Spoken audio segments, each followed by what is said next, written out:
नमस्कार, तिरंगा AC India news में आपका स्वागत है। पंडित प्रकाश मिश्र सारस्वत ज्योतिष वास्तु परामर्श एवं आध्यात्मिक केंद्र का उद्घाटन C22/28 बी पिपलानी कटरा तिराहा नागरी नाटक मंडली के बगल में कबीर रोड वाराणसी पर हुआ। नाम बताइए।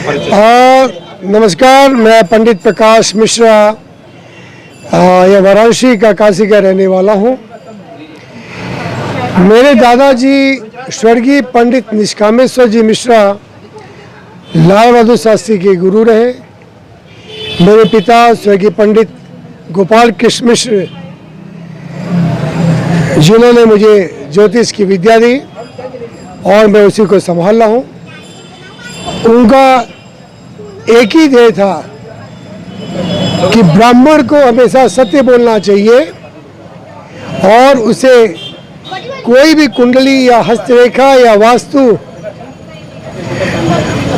देखने से पहले उसमें कभी भी ये नहीं कहना चाहिए कि इस कुंडली में यह दोष है, यह मार्केस है या यह कुंडली खराब है।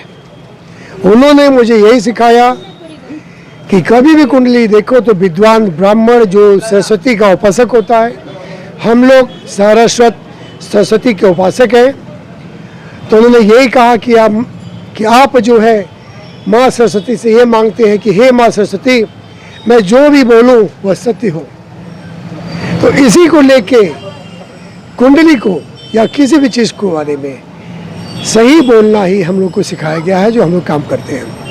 कुंडली के 12 घर होते हैं, हस्तरेखा की चीज़ें होती हैं। आज के समय में कुंडली और हस्तरेखा और नाम ये तीनों के विषय को लोगों ने अलग अलग कर दिया है, लेकिन जो हम लोगों का सोचना है, हमारा सोचना है कि इन तीनों का रिजल्ट एक ही आना चाहिए।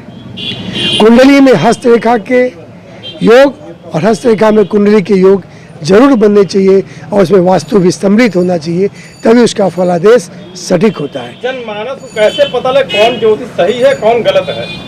जब तक आप जो है, मैंने अभी कहा कि जब तक आप कुंडली और हस्तरेखा और वास्तु इन चीज़ों का समीकरण एक चीज़ से नहीं निकाल लेते हैं और उसका मिलान नहीं कर लेते हैं, तब तक आप नहीं मानिए। ज्योतिष विश्वास की चीज़ है, अंधविश्वास की नहीं है। विश्वास जरूर करना चाहिए और ज्योतिष में हमारे जो पूर्वजों ने बताया है, जो वास्तु के बारे में बताया है, वो यह बताया है कि यह हर प्रत्येक सनातन को जानना चाहिए।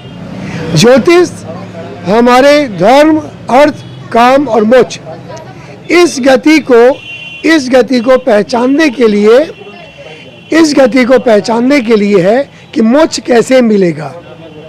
और हम लोग क्या करते हैं कि लोग जाते ज्योतिषी के पास पूछते हैं, पंडित जी, गुरु जी, हमें मकान कब होगा, पैसा कितना आएगा, मेरे ये शत्रु हैं, मैं वो विजय कैसे बनूंगा, मुझे नेता कैसे बनेंगे। लेकिन ज्योतिष ये बताता है कि आपको क्या बनना चाहिए और क्या रुकावट है। एक सबसे बड़ी बात इसमें ये आती है कि अगर आपके भाग्य में अच्छे पॉजिटिव फल है तो उसमें अगर आपके पास मान लीजिए कि 100 या 500 रुपया, 1000 रुपया आ रहा है और अगर आपके पास 10,000 रुपये आने लगा, 10,000 रुपये आपके पास आने लगा, तो आप सोचेंगे मेरे पास बहुत कुछ आ गया है। और हो सकता है कि उस समय आपके पास ज्योतिष में ये योग बन रहा हो कि आपके पास 50,000 और 1 लाख रुपये आने वाला हो। तो यही ज्योतिष को जानना चाहिए और इसको मानना चाहिए। यही